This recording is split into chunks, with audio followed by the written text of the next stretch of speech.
যাত্রাবাড়ী থানার ৩টি মামলা এবং মুগদা থানার একটি মামলা, সর্বসকলে আজকে 4টি মামলায় জুনায়েদ আহমেদ পলককে গ্রেপ্তার দেখানো হয়েছে।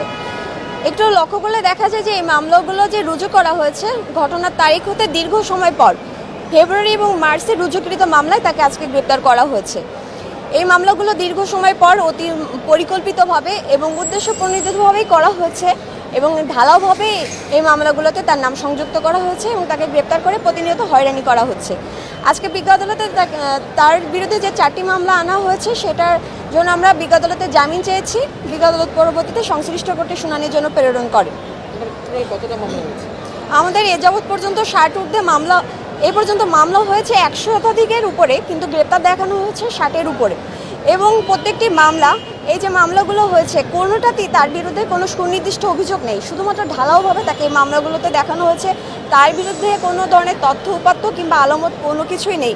জুনায়েদ আহমেদ পলক তিনি গণপ্রজাতন্ত্রী বাংলাদেশ সরকারের ডাক, টেলিযোগাযোগ ও তথ্য মন্ত্রণালয়ের একজন প্রতিমন্ত্রী হিসেবে দায়িত্ব পালন করেছেন।